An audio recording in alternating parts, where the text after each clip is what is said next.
Assalamualaikum warahmatullahi wabarakatuh. Ulangi ya. Assalamualaikum warahmatullahi wabarakatuh. Selamat sore semuanya. Sore Pak Khairon. Perkenalkan, kami dari mahasiswi Teknik Industri UPH dengan mata kuliah Pendidikan Agama Dunia ingin bertanya dan berdiskusi mengenai beberapa hal yang akan ditanyakan oleh kami berdasarkan persepsi Islam. Eh, yang pertama, perkenalkan saya Adista, ada teman saya Kak Sekar, Rauf dan Zidan. Langsung saja, pertanyaan pertama dibacakan oleh Kak Sekar. Selamat sore. Jadi pertanyaan pertama kita terkait dengan pelajaran penting apa bisa kita dapatkan dari peristiwa penciptaan alam semesta termasuk penciptaan. Apa kaitan yang erat antara penciptaan manusia dengan tujuan manusia di dunia ini? Itu Coba untuk pertanyaan. bisa diulangi, Kak?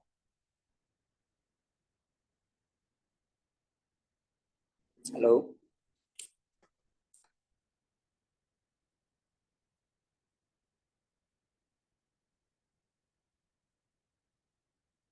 bisa diulangi pertanyaannya?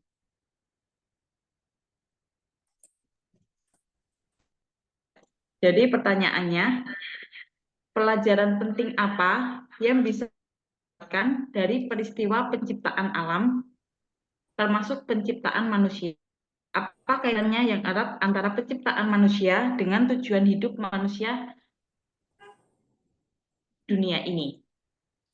Jadi terkait penciptaan manusia dan tujuan hidup manusia. Ya, terima kasih. Mungkin ini sekedar jawaban pribadi. Sebelumnya suaranya udah jelas. Uh, Selama yang diketahui mengenai pertanyaan tersebut, uh, apa pelajaran yang bisa kita dapatkan dari penciptaan alam semesta dan penciptaan manusia, serta apa tujuan hidup manusia terhadap yang berkaitan erat dengan penciptaan tersebut. Ya mungkin ada beberapa hal yang perlu kita ketahui dalam pandangan Islam itu, penciptaan alam semesta itu khususnya sebagaimana yang telah disebutkan di dalam surat An-Nazi'at ayat 27 sampai 23, ayat 33, itu Allah menciptakan alam semesta itu dalam 6 tahap. Allah tidak menjelaskan 6 tahap itu secara rinci bagaimana, tapi Allah hanya menyebutkan bahwa alam semesta itu diciptakan dalam 6 tahap. Sebenarnya bukan Allah tidak mampu menciptakan alam semesta itu dalam sekejap atau dalam 1 tahap, tapi apapun yang dilakukan oleh Allah, apapun yang dilakukan oleh Tuhan itu sebenarnya ada pelajaran atau hikmah yang ingin disampaikan kepada makhluknya. Nah, itu yang menyangkut pertanyaan tadi. Pelajaran yang bisa kita ambil dari proses penciptaan alam semesta itu adalah bahwa sebenarnya fase 6 tahap tersebut yang digunakan oleh Allah khususnya dalam agama Islam tersebut, sebenarnya Allah ingin mengajarkan kepada kita sebagai makhluknya bahwa Tuhan itu menciptakan alam semesta dalam bertahap-tahap. Ada proses yang terjadi sebelum alam semesta yang megah ini ada. Sehingga kita sebagai makhluknya tersebut mendapatkan pelajaran atau pelajaran yang bisa kita ambil itu bahwa sesungguhnya hal besar yang telah Allah lakukan untuk alam semesta saja itu ada prosesnya atau bertahap.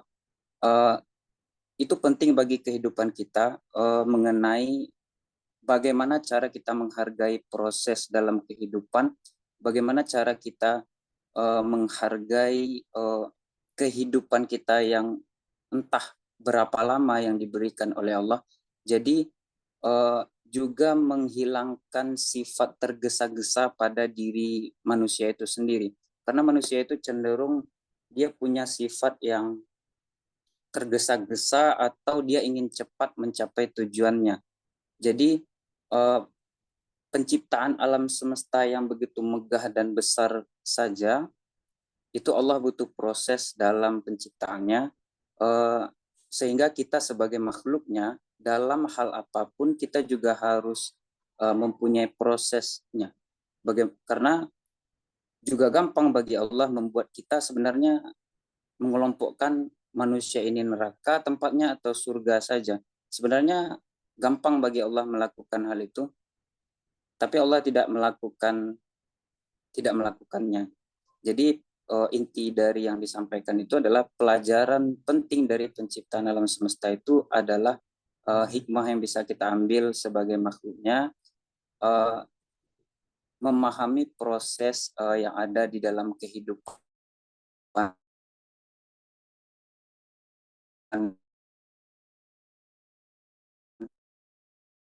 karena segalanya itu proses dan tidakkan. Juga dengan penciptaan manusia, ada yang menarik sebenarnya dari penciptaan manusia itu bahwa manusia diciptakan Allah itu dari tanah. Dalam sebuah hadis Nabi, Allah disebutkan bahwa Allah itu menciptakan Adam itu dari tanah seluruh penjuru bumi. Itu dalam keyakinan Islam, Allah itu menciptakan Adam dari tanah yang ada di seluruh penjuru bumi. Dan diciptakanlah Adam dari tanah tersebut. Sebenarnya Allah bisa menciptakan Adam dari unsur lain, entah itu logam kah atau emas atau perak, tapi Allah lebih memilih tanah.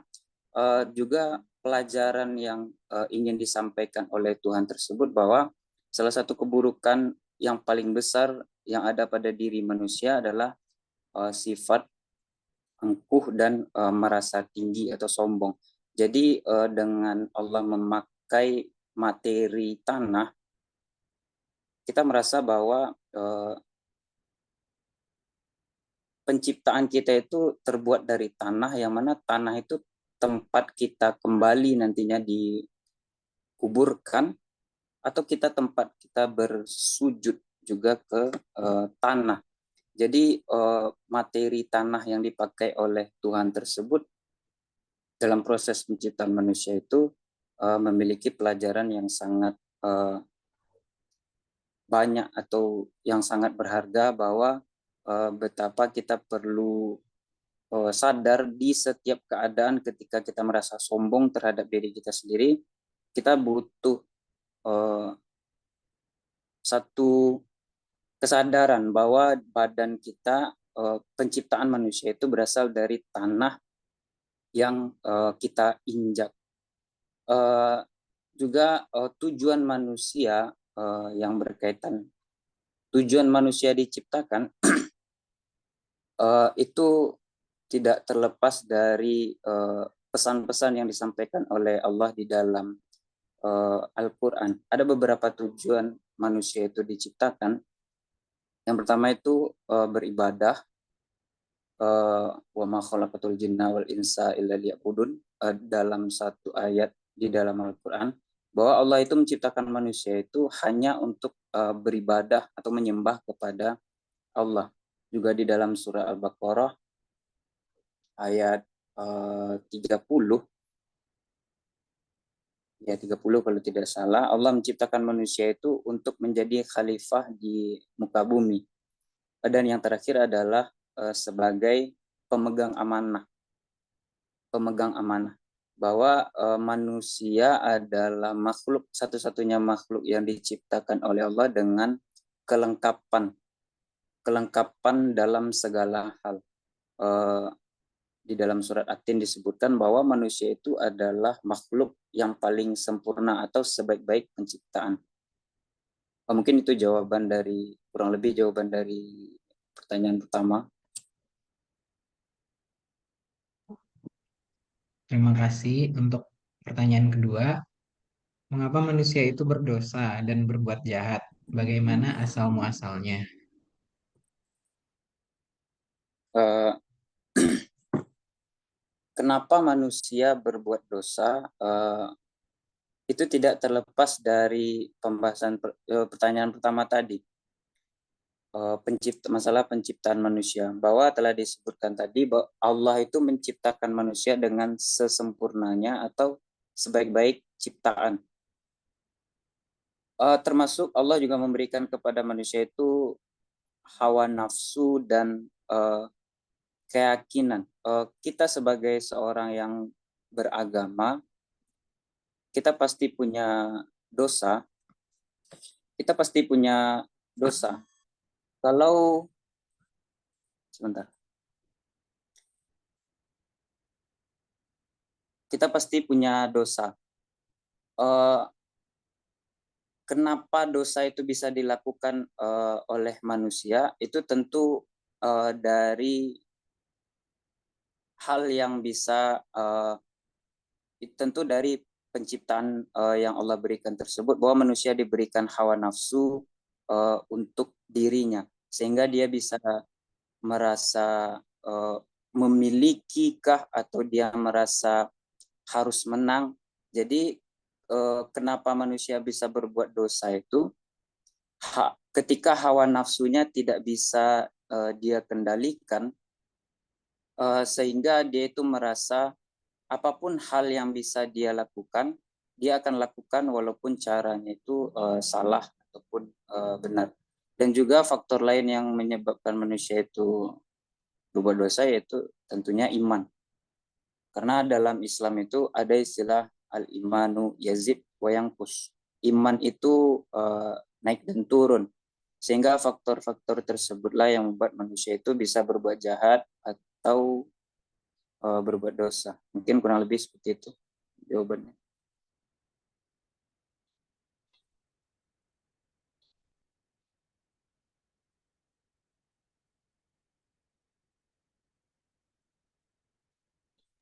Ya mungkin Baik, itu. terima kasih. Pertanyaan selanjutnya, apa jalan keluarnya agar manusia terlepas dari konsekuensi dosa dan kejahatan tersebut? Apa jalan keluar manusia untuk keluar dari konsekuensi tersebut? Kalau jawaban dalam pandangan Islam, satu-satunya jalan keluar adalah bertaubat. Karena berbuat dosa itu kita tidak bisa melakukan, kita tidak bisa berhenti berbuat dosa setiap hari atau berbuat kejahatan. Karena itulah fitrah manusia juga, dia melakukan kesalahan. Dan satu-satunya jalan keluar adalah bertaubat. Kalau seandainya dia melakukan dosa besar, maka dia bertaubat, taubat nasuha, yang mana taubat nasuha itu adalah sebenar-benarnya taubat. Dia tidak mengulangi perbuatan buruk tersebut, dia menjalankan perintahnya, dan dia menjauhi larangan-larangan Tuhan. Ada juga taubat kecil atau taubat yang bisa kita lakukan setiap hari. Ketika kita melakukan dosa-dosa kecil atau kesalahan-kesalahan kecil, cara bertaubatnya adalah dengan selalu beristighfar.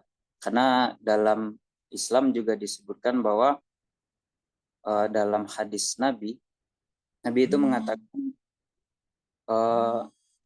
manusia itu pasti selalu berbuat dosa, dan sebaik-baik orang yang berbuat dosa adalah orang yang bertaubat.